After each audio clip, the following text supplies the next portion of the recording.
Hello aspirant, welcome to all of you on crack now. Crack now पे मैं जय सिंह आप सभी का दिल्ली मुखर्जी नगर से स्वागत करता हूं। हमारी BPSC mains daily answer writing series में हमने बीते कुछ क्लासेस में बीपीएससी मेंस में पूछे गए क्वेश्चन पर प्रैक्टिस किया, जिसमें हमने एक प्रॉपर अरेंजिंग किस प्रकार से होती है आंसर की, प्रॉपर स्ट्रक्चर किस प्रकार से बनता है, हम अपना इंट्रो, अपना मेन बॉडी पार्ट और किस प्रकार से कंक्लूजन करके अपने आंसर को समअप करते हैं, उसके संदर्भ में हमने चर्चा की। वीडियोस में आपके रिस्पांस काफ़ी पॉजिटिव रहे हैं। आप सभी कनेक्ट होकर हमारे इस इनिशिएटिव को प्रमोट कर रहे हैं और अपने फ्रेंड के साथ शेयर कर रहे हैं। तो एक रिक्वेस्ट आपसे ये है कि चैनल को सब्सक्राइब कीजिए और इस इनिशिएटिव को और लोगों तक पहुंचाइए। तो आज हम बेसिकली अपने इस सीरीज में नेक्स्ट क्वेश्चन को लेंगे और डिस्कस करेंगे कि किस प्रकार से क्या कंटेंट हम उसमें यूज कर सकते हैं, क्वेश्चन के डिमांड के अकॉर्डिंग, क्वेश्चन के नेचर के अकॉर्डिंग। और आने वाली क्लासेस में हम एक्सपेक्टेड क्वेश्चन भी शामिल करेंगे जो आपके 70th बीपीएससी के लिए काफ़ी हेल्पफुल होंगे। तो हमारे इस चैनल से जुड़े रहिए और देखते हैं कि क्वेश्चन आज का क्या है। क्वेश्चन जनरली आपका बहुत सिंपल क्वेश्चन है, क्योंकि लेंथ जो है क्वेश्चन का वो काफ़ी बड़ा लग रहा है। तो आपको इसमें ध्यान देना होगा कि आपके पास कंटेंट इतने होने चाहिए कि जब आप अपने आंसर को लिख रहे हो तो बेसिक जो लीग है, जो क्वेश्चन का नेचर है, उससे आपका अटैचमेंट होना चाहिए। क्योंकि क्वेश्चन एक सामान्य जागरूक स्थिति और जिसमें वाटर की जो समस्या है, पानी की जो समस्या है, वह औद्योगिक क्षेत्र से लेकर जो सामाजिक जीवन होता है मनुष्य का, उससे संदर्भित है। और इसमें जो भी पॉइंट आएंगे उस क्वेश्चन के डिमांड के अकॉर्डिंग हम उसको देखने का प्रयास करेंगे। तो क्वेश्चन देख लेते हैं। क्वेश्चन क्या है? क्वेश्चन है, एक तरफ प्रत्येक परिवार को पीने योग्य जल की उपलब्धता का उद्देश्य एवं दूसरी तरफ बढ़ती आबादी के कारण जल की कमी को ध्यान में रखते हुए जल संरक्षण में भारत की भूमिका पर प्रकाश डालिए। साथ ही केंद्रीय सरकार के उद्देश्यों की पूर्ति हेतु बिहार राज्य द्वारा अपनाए गए वैज्ञानिक एवं तकनीकी विकास की विवेचना कीजिए। तो इसमें देखें तो हम 3 से 4 टाइप के क्वेश्चन बन जाएंगे, जिसमें कीवर्ड हमें देखना है।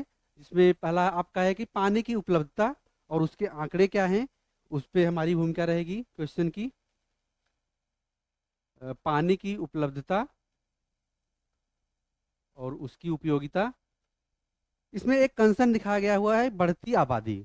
बढ़ती आबादी किस प्रकार से पानी की जो उपलब्धता है उसको संकुचित कर रही है, उसको कम कर रही है और उसको प्रदूषित कर रही है, जिससे पीने योग्य जल की जो समस्या है वह बढ़ती जा रही है।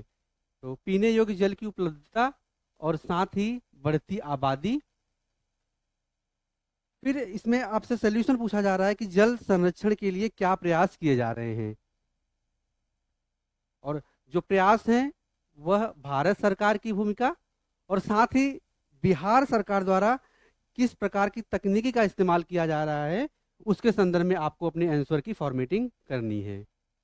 तो यहाँ पे 4 पॉइंट निकल के मुख्यतः आ रहे हैं, जिसमें पानी की उपलब्धता और फिर बढ़ती हुई आबादी और साथ ही भारत सरकार का क्या प्रयास है इसके लिए, और बिहार सरकार द्वारा क्या इसके लिए वैज्ञानिक और तकनीकी जो विकास हैं वह किए जा रहे हैं। इस 4 पॉइंट में हमें इस आंसर की फॉर्मेटिंग करनी है। तो बेसिकली क्वेश्चन का नेचर अपने आप में चूंकि बहुत ब्रॉड है, तो आपको कस्टमाइज तरीके से जो लिखना है वह इसके इंट्रोडक्शन में शुरुआत भारत की जो पीने योग्य जल के आंकड़े हैं, जो रिसेंट किसी रिसर्च इंस्टीट्यूट द्वारा या फिर आपके संदर्भ में आए होंगे, आप उसको मेंशन करते हुए अपने आंसर की शुरुआत कर सकते हैं। क्योंकि आपका इंट्रो बहुत विस्तृत नहीं होना चाहिए, फिर भी आप इंट्रो में जल की व्यवस्था के क्या प्रयास हैं, कितनी कितने परसेंट भूमिका, कितने परसेंट जल की जो उपस्थिति उपलब्धता मौजूद है, उससे संदर्भित आंकड़े आप प्रस्तुत कर सकते हैं। इसके अलावा जो हमारे सस्टेनेबल गोल हैं, सस्टेनेबल डेवलपमेंट गोल एसडीजी, जिसमें एसडीजी 6 जो है वह सभी मनुष्य जाति के लिए क्लीन पानी, पीने योग्य पानी की व्यवस्था से संदर्भित है। तो उसके संदर्भ में आप मेंशन कर सकते हैं। इसके अलावा विभिन्न प्रकार की जो सरकारी योजनाएं हैं, जिसमें आप देखेंगे national rural drinking water programme सरकार का प्रयास है, ताकि जो सस्टेनेबिलिटी, कम्युनिटी पार्टिसिपेशन और क्वालिटी ऑफ वाटर जो है उसको इम्प्रूव किया जा सके, इसके संदर्भ में बात की गई है। इसके अलावा जल जीवन मिशन, नेशनल वाटर मिशन और अटल भूजल योजना संदर्भित ये जो स्कीम्स हैं, आप इसको जरूर अपने आंसर में शामिल करेंगे। क्वेश्चन का जो नेक्स्ट पार्ट है कि बढ़ती आबादी किस प्रकार से कंसर्न दे रही है, तो बढ़ती आबादी जो रिसोर्स है उस पर प्रेशर क्रिएट करती है, उस पर दबाव डालती है। तो उसके संदर्भ में आपको जो कमी है, जो समस्याएं उत्पन्न हो रही हैं इंडस्ट्रियलाइजेशन के कारण, बढ़ती आबादी के कारण, कम होती भूमि के कारण, ये सारी चीज़ों को आपको अपने आंसर में मेंशन करना है। इसके अलावा जो scientific and technological development Bihar में क्या किए जा रहे हैं, उसके बारे में आपको पता होना चाहिए, जिसमें वाटर हार्वेस्टिंग प्रोग्राम और remote sensing and GIS technology के माध्यम से किस प्रकार से सरकारी प्रयास इस रूप में है कि पानी की समस्या का निस्तारण किया जा सके, पानी की समस्या को कम किया जा सके। इसके अलावा ड्रिप इरिगेशन और माइक्रो इरिगेशन जो फैसिलिटीज़ हैं एग्रीकल्चर में, उसका उपयोग करते हुए कैसे हम पानी का जो अधिक इस्तेमाल है उसको कम करके प्रोडक्शन भी बढ़ा सकते हैं और उसकी सस्टेनेबिलिटी जो है उसमें भी इम्प्रूवमेंट कर सकते हैं। और फिर renovation of traditional water bodies और कम्युनिटी इन्वॉल्वमेंट के माध्यम से क्या क्या प्रयास किए जा रहे हैं सरकार द्वारा, आपके ये सारे पॉइंट क्लियर होने चाहिए। और अगर आप अपने आंसर में 8 से 9 पॉइंट बिहार सरकार के इनिशिएटिव, 4 से 5 सेंट्रल गवर्नमेंट के इनिशिएटिव दिखा सकते हो, देते हो, तो आपका जो आंसर है वो कंक्रीट हो जाएगा। तो हम देखते हैं कि क्या ये मिशन रहे हैं और किस प्रकार से अपने आंसर में इसको हम यूज़ कर सकते हैं ताकि हमारा आंसर इफेक्टिव हो। बाकी आप अपना जो आंसर है क्वेश्चन के आंसर को हमारे टेलीग्राम चैनल से जुड़कर वहाँ पे आप सबमिट करें। उसका आपका विदिन 72 आवर्स रिव्यू किया जाएगा और आप हमारे इस इनिशिएटिव को अधिक से अधिक लोगों तक पहुँचाएं, ताकि वे बच्चे जो जो अपनी तंग हालात के कारण या फिर उनके अंदर जिजीविसा है कि वो आगे बढ़ सके, लेकिन उनके पास कोई सोर्स नहीं मिल पा रहा है, तो हमारा ये इनिशिएटिव उनके लिए काफ़ी हेल्पफुल होगा। तो आप अपने स्टडी चैनल में, अपने स्टडी ग्रुप में अधिक से अधिक लोगों तक हमारे इस इनिशिएटिव को पहुंचाएं, ताकि वो बच्चे हमसे कनेक्ट हो सके। तो आइए देखते हैं कि हम अपने आंसर की फॉर्मेटिंग किस प्रकार करेंगे।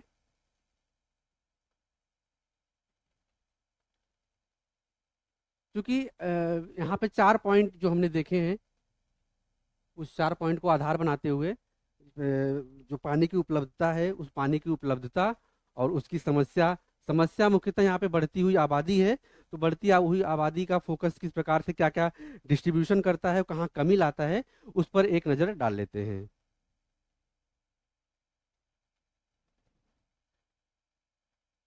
अगर हम डालें अपने आंसर की शुरुआत इंट्रोडक्शन से करें, तो इंट्रोडक्शन इस रूप में होता है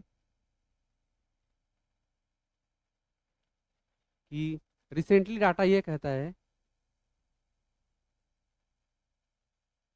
रिसेंटली प्रोवाइड डाटा से, डाटा ये कहता है कि बढ़ता हुआ जो इंडस्ट्री पोल्यूशन है, इंडस्ट्री पोल्यूशन,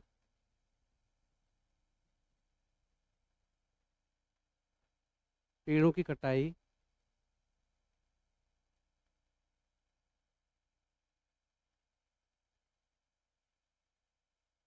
और आपका जो है अनियमित वर्षा जो है, अनियमित वर्षा होने न होने का अनियमित वर्षा के कारण जो रिचार्ज वाटर है उसकी कमी होती है और पानी उस रूप में पुनः भूजल में उपस्थित नहीं हो पाता, जिससे पानी की कमी महसूस होती है।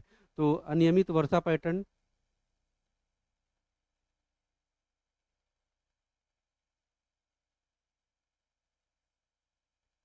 अनियमित वर्षा पैटर्न,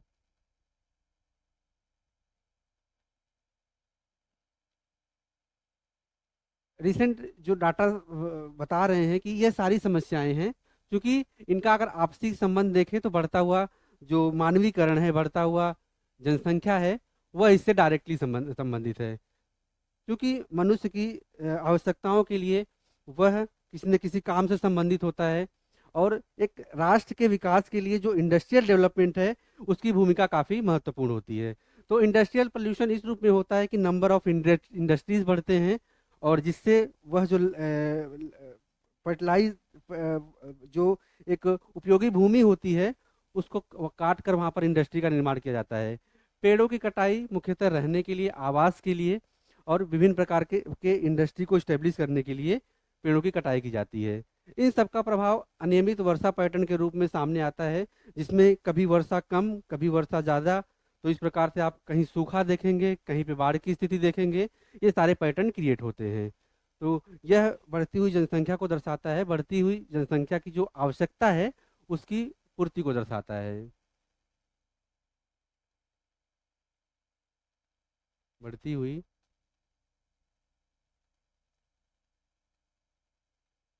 जनसंख्या ये के प्रभाव के कारण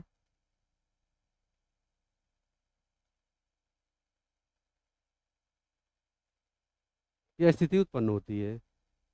तो यह आपका इंट्रो हो गया, जिसमें आपने किसी रिसेंट डाटा का एग्जाम्पल क्रिएट करते हुए इस समस्या को अपने पूछे गए क्वेश्चन की समस्या के अकॉर्डिंग जोड़ दिया। अब रोल ऑफ इंडियन गवर्नमेंट देखेंगे कि भारत सरकार की क्या भूमिका रही है इस बढ़ती हुई जनसंख्या से पानी जो संसाधन है उसकी कमी को कम करने के लिए। तो रोल ऑफ इंडियन गवर्नमेंट देखेंगे। मुख्यतः रोल ऑफ इंडियन गवर्नमेंट में भारत सरकार की भूमिका में जो सरकार द्वारा प्रयास किए जा रहे हैं विभिन्न स्कीम्स के माध्यम से, विभिन्न योजनाओं के माध्यम से, उसको हम संदर्भित करेंगे। और आपके आंसर में अगर 4 से 5 स्कीम जल संरक्षण से संदर्भित हैं, अगर आपने उसको मेंशन किया है, तो आपका जो आंसर है वह काफ़ी कंक्रीट होगा, आपका आंसर टू दी पॉइंट होगा। तो हम देखते हैं कौन कौन से प्रयास हैं सरकार के, जिसके माध्यम से पानी की जो उपलब्धता है और पानी में जो कमी हो रही है पानी के उपयोग संदर्भित क्या क्या प्रयास किए गए हैं सरकार द्वारा।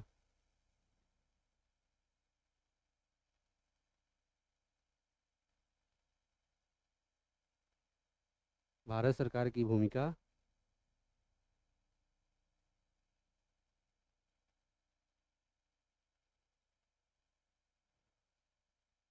पानी के संरक्षण के लिए।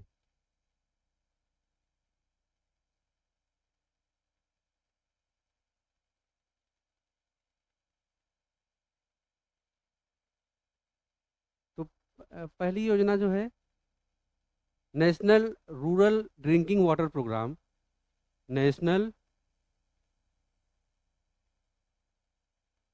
Rural drinking water programme.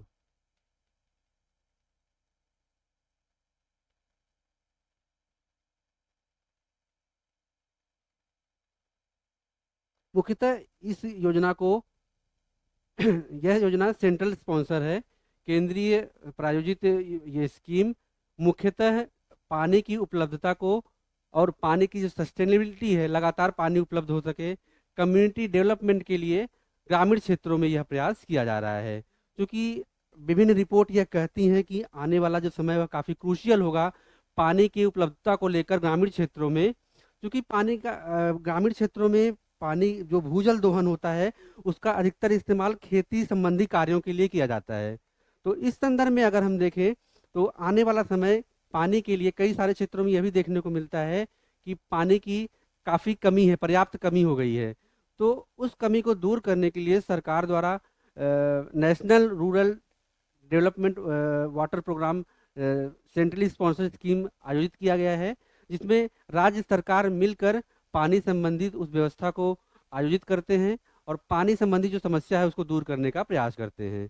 तो इसका मेन जो फोकस है वह सस्टेनेबिलिटी, कम्युनिटी पार्टिसिपेशन और वाटर क्वालिटी मॉनिटर को लेकर और कैपेसिटी बिल्डिंग ग्रामीण क्षेत्रों में डेवलप करने को लेकर है। तो मुख्यतः इसमें क्या क्या सब पॉइंट आएंगे आपका? Community participation, community participation, community participation, sustainability, sustainability,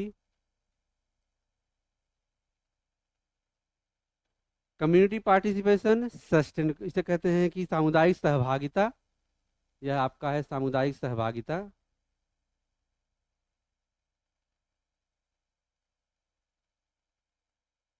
सामुदायिक सहभागिता। सस्टेनेबिलिटी मतलब पानी की लगातार जो उपस्थिति है, पानी का लगातार उपयोग हो पाए, सततता कहते हैं इसे, सततता, सततता। इसके अलावा जो कम्युनिटी पार्टिसिपेशन, सस्टेनेबिलिटी और capability building, capability, capacity building, यह इस योजना का मुख्य आधार है, कैपेसिटी बिल्डिंग। ग्रामीण क्षेत्रों में क्षमता निर्माण,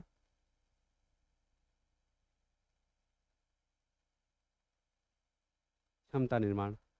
तो मुख्यतः यह पहला पॉइंट है national rural drinking water programme में, जिसमें community participation, sustainability, capacity building, ये सारी सब योजनाएं शामिल की गई हैं। दूसरा हम देखते हैं क्या योजना है भारत सरकार की, जिसमें जल जीवन मिशन है। मुख्यतः हम इस पर चर्चा कर लेते हैं, जल जीवन मिशन पर।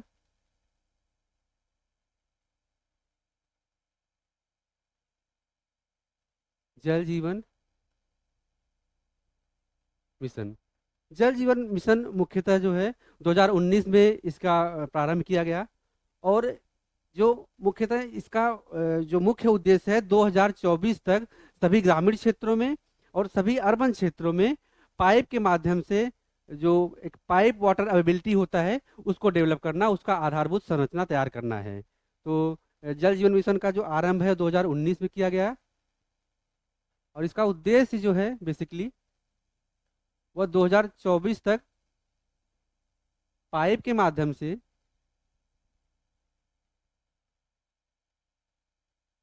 पाइप के माध्यम से पानी की उपलब्धता,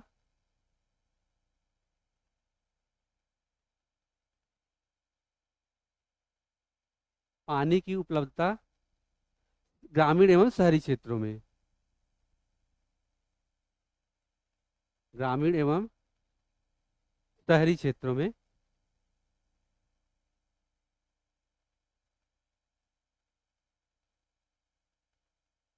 ग्रामीण एवं शहरी क्षेत्रों में। तो यह जल जीवन मिशन के बारे में हमने देखा। नेशनल नेक्स्ट जो आपका स्कीम है वह है नेशनल वाटर मिशन है। नेशनल वाटर मिशन मुख्यतः जो 8 मिशन हैं नेशनल अंदर, जो क्लाइमेट चेंज है, action plan for climate change, उसके अंतर्गत जो एक मिशन है नेशनल वाटर मिशन, उसको शामिल किया गया है।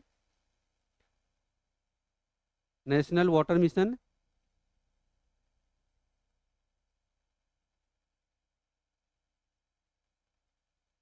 तो national action for climate change के लिए जो 8 मिशन स्टेब्लिश किए गए हैं उसके अंतर्गत पानी के संरक्षण को लेकर लोगों में पानी के प्रति जो एक अवेयरनेस है कि पानी के संरक्षण को लेकर लोगों में चेतना जागृत हो, उसे लेकर नेशनल वाटर मिशन शामिल किया गया है।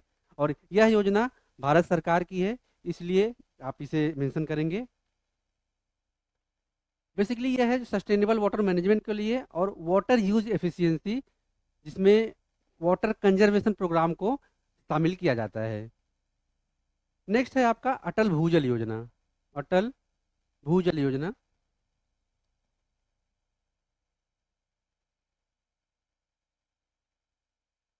अटल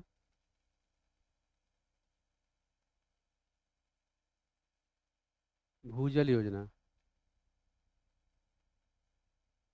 अटल भूजल योजना का मुख्य उद्देश्य मुख्यतः जो वाटर रिचार्ज करने की पद्धति है उसमें वृद्धि करना, और नेचुरल जो एक कैलेमिटी है बारिश के लिए, वर्षा के लिए जो एक आवश्यक वातावरण होता है, उस वातावरण को सस्टेनेबली सस्टेनेबल तरीके से कंटिन्यू रन करना, यह इस योजना का मुख्य उद्देश्य है। इसके अलावा इसमें community participation, demand side management और promotion of efficient water use से संदर्भित अन्य प्रमुख प्रयास किए जा रहे हैं। तो जो इसका मुख्य उद्देश्य है कम्युनिटी पार्टिसिपेशन, कम्युनिटी पार्टिसिपेशन के माध्यम से पानी संबंधी जो जागरूकता है वह काफ़ी विस्तृत और व्यवस्थित तरीके से लोगों के अंदर फैलती है। पानी के जो एक पानी का जो एक इफेक्टिव यूज होता है वो कैसे करना चाहिए, इसके संदर्भ में जो सरकारी प्रयास हैं उसके संदर्भ में ट्रेनिंग दी जाती है और पानी के संरक्षण को किया जाता है। तो community participation, community participation, water use efficiency, water use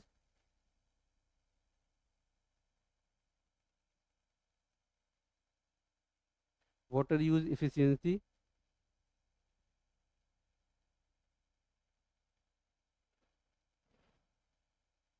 water use efficiency, और साथ ही डिमांड साइड जो मैनेजमेंट है उसके संदर्भित अटल भूजल योजना का प्रारंभ किया गया है। Demand side management,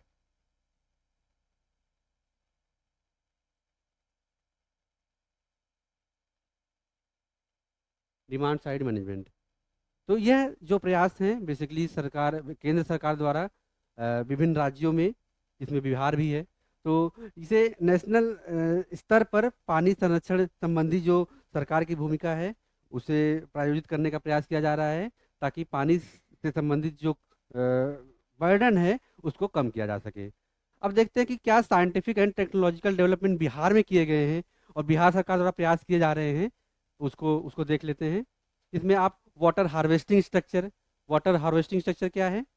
water harvesting structure basically आप जलाशय का निर्माण करके, कुछ कुएं का निर्माण करके, या फिर अपनी छतों पर पानी टंकी जो है उसको एक आकार बनाकर पानी को इकट्ठा कर सकते हैं, जिससे कुछ समय के लिए उस पानी का इस्तेमाल किया जा सके। तो आप पॉन्ड बना के, जलाशय बना के, और वाटर शेड बना के, वाटर शेड मैनेजमेंट करके, टंकी का निर्माण करके अपनी छतों पर पानी की बचत कर सकते हैं, पानी को संरक्षित कर सकते हैं। तो यह आपका वाटर हार्वेस्टिंग स्ट्रक्चर है, जिसमें रिचार्जिंग ग्राउंड वाटर भी आता है और इंक्रीजिंग वाटर अवेलेबिलिटी इसके माध्यम से होती है। तो ground water recharge, ground water recharge से तात्पर्य यह होता है कि जो वर्षा की नियमितता है उसको मेंटेन किया जाए, पेड़ पौधों को ना काटा जाए, ताकि जो जलवायु परिवर्तन संदर्भित जो इफेक्ट पड़ते हैं उसकी कमी की जा सके, जलवायु परिवर्तन संदर्भित जो कठिनाइयाँ हैं वो ना हो। तो आपका अटल भूजल योजना ये इसमें देखा हमने। और साइंटिफिक एंड टेक्नोलॉजिकल डेवलपमेंट में वाटर हार्वेस्टिंग स्ट्रक्चर देखा, वाटर हार्वेस्टिंग स्ट्रक्चर बिहार सरकार द्वारा, बिहार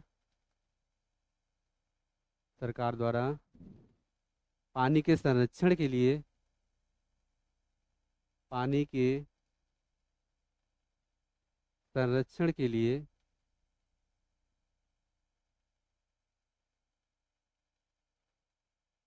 वैज्ञानिक और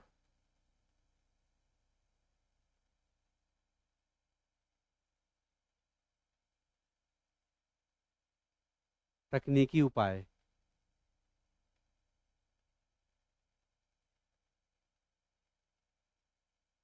अब बेसिकली इसमें लिख सकते हो, जिसमें आप वाटर हार्वेस्टिंग मैनेजमेंट कर सकते हो, water harvesting,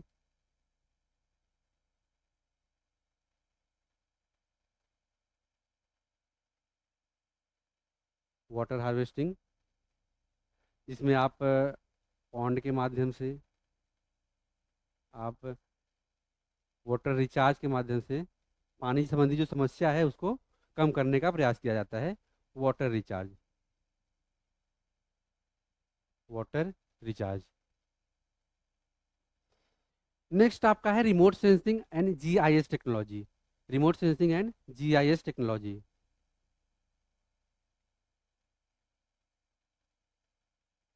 remote sensing and GIS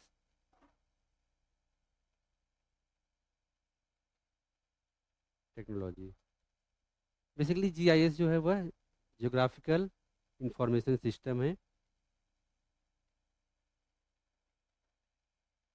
geographical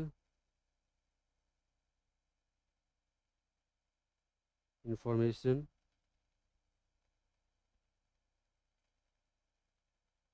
system है, जिसमें बेसिकली जो वाटर रिसोर्स हैं और monitoring changes in land use and identifying potential areas for water conservation measure, जहाँ पर पानी संबंधी जो उपलब्धता दिखाई देती है उसके संदर्भ में रिमोट सेंसिंग और जीआईएस टेक्नोलॉजी के माध्यम से पानी का संरक्षण किया जाता है। नेक्स्ट पॉइंट आपका है drip irrigation and micro irrigation. Drip irrigation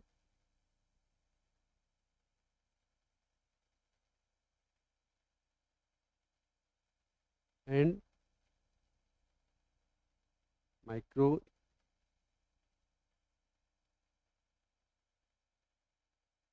irrigation, इसके अंतर्गत बेसिकली जो भारत का जो कृषि क्षेत्र है उसमें इस तरह की तकनीकी इस्तेमाल की जाती है, जैसे पर ड्रॉप मोर क्रॉप का कंसेप्ट, उसमें ड्रिप इरिगेशन इस्तेमाल किया जाता है। पानी की एक नियमित बूंद संरचना के माध्यम से पानी को कम मात्रा में उपलब्ध करके प्रोडक्टिविटी को बढ़ाना, इस तकनीक पर काम किया जाता है। तो आपका drip irrigation and micro irrigation है। फिर renovation of traditional water bodies, fourth point है renovation of water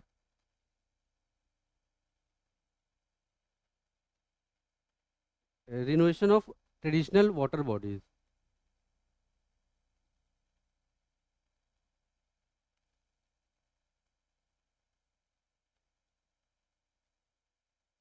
traditional water bodies,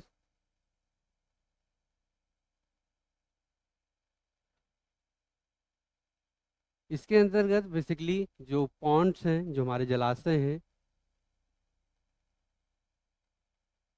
जो नलकूप हैं और जो वाटर से मैनेजमेंट बॉडीज हैं, वाटर शेड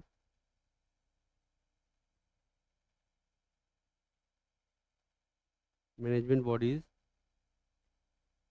इनको आपसी रूप में एकीकृत करके और इन्हें रिनोवेट करके, जैसे जलाशय है उसमें आधुनिक तकनीक का इस्तेमाल करते हुए एक जलाशय को दूसरे जलाशय से जोड़ना, और नलकूप का चूंकि पानी लेवल वाटर लेवल जो होता है वह काफ़ी नीचे चला जाता है, तो नियमित स्तर पर इसका वाटर रिचार्ज माध्यम प्रक्रिया से नलकूप में पानी की उपलब्धता कराना, और वाटर शेड मैनेजमेंट संबंधी जो स्कीम्स हैं उनको आपसी रूप से इंटीग्रेट करके इस मेथड्स के माध्यम से पानी का संरक्षण किया जाता है।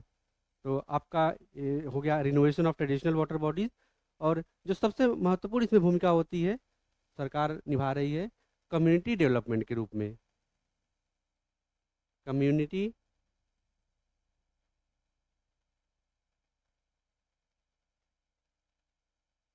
डेवलपमेंट के रूप में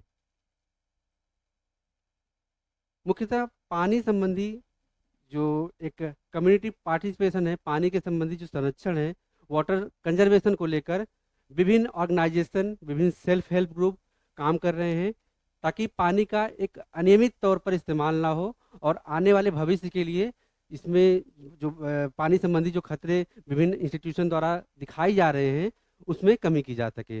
इसके लिए वाटर यूज़र एसोसिएशन जो वेलफेयर सोसाइटी है वह वर्क कर रही है, और विभिन्न प्रकार के सस्टेनेबल मेथड क्रिएट किए जा रहे हैं ताकि आप लोग पानी संबंधी चेतना को जागरूक कर सकें और पानी को इकट्ठा करके भविष्य के लिए इस्तेमाल कर सके। तो यह आपका मेन बॉडी पार्ट है जिसमें आपने भारत सरकार द्वारा जो स्कीम्स लाई गई हैं पानी के संरक्षण से संबंधित, और बिहार सरकार द्वारा जो टेक्नोलॉजिकल और साइंटिफिक और टेक्नोलॉजिकल जो इनिशिएटिव लिए जा रहे हैं पानी के संरक्षण को लेकर, उस पर हमने बात की।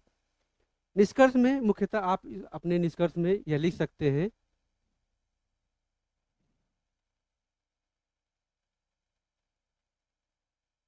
निष्कर्ष में आप लिख सकते हैं क्योंकि विभिन्न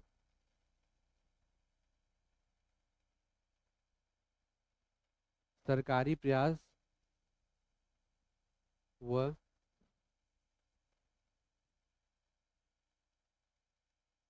तकनीकी पद्धतियों द्वारा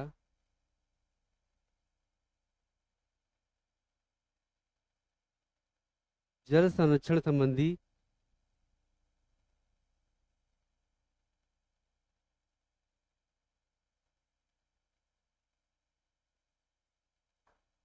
जल संरक्षण संबंधी चेतना व चूंकि विभिन्न सरकारी प्रयास व तकनीकी पद्धतियों द्वारा जल संरक्षण संबंधी चेतना व अन्य प्रयास किए जा रहे हैं।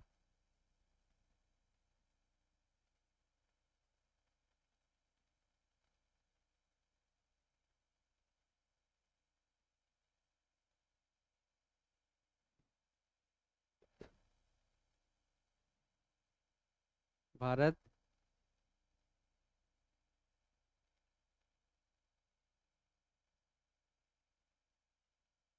मुख्यतः आप इसमें देखेंगे कि ये सारे जो कम्बिनेशन जो हैं पॉलिसी फ्रेमवर्क और community involvement, integration, scientific and technological advancement, ये सारी चीज़ें मुख्यतः इस रूप में व्यवस्थित हैं और इनको आपसी रूप से इंटीग्रेट करके पानी के संदर्भ में, पानी के संरक्षण के संदर्भ में प्रयास किए जा रहे हैं। तो जो भी आपने ऊपर पॉइंट लिखे, जिसमें पॉलिसी फ्रेमवर्क आया, कम्युनिटी इन्वॉल्वमेंट आया and integration of scientific and technological advancement आया, उसके संदर्भ में आपने अपने इस कंक्लूजन को समअप करेंगे और यह आपका एक मॉडल आंसर होता है इस क्वेश्चन के लिए। क्योंकि क्वेश्चन काफ़ी बड़ा है और इसमें 4 से 5 एंगल निकल के आ रहे हैं, तो आपको इसके संदर्भ में जो बेसिक विशेषता रखनी है, जो बेसिक चीज़ें ध्यान में रखनी है कि स्ट्रक्चर फॉर्म में आपके पास पॉइंट होने चाहिए और जब आप अपने आंसर को लिख रहे हैं तो उस फॉर्मेटिंग में आपके सरकारी प्रयास और चूँकि बिहार सरकार के संदर्भ में तकनीकी अन्वेषण और जो पद्धति अपनाई जा रही है उसको मेंशन करना जरूरी है। बाकी ये हमारा आंसर रहा। मिलते हैं नेक्स्ट क्लास में, तब तक आप पढ़ते रहिए, व्यस्त रहिए और हमारे इस इनिशिएटिव को लोगों तक पहुंचाइए और इस चैनल को सब्सक्राइब कीजिए, वीडियो को लाइक कीजिए।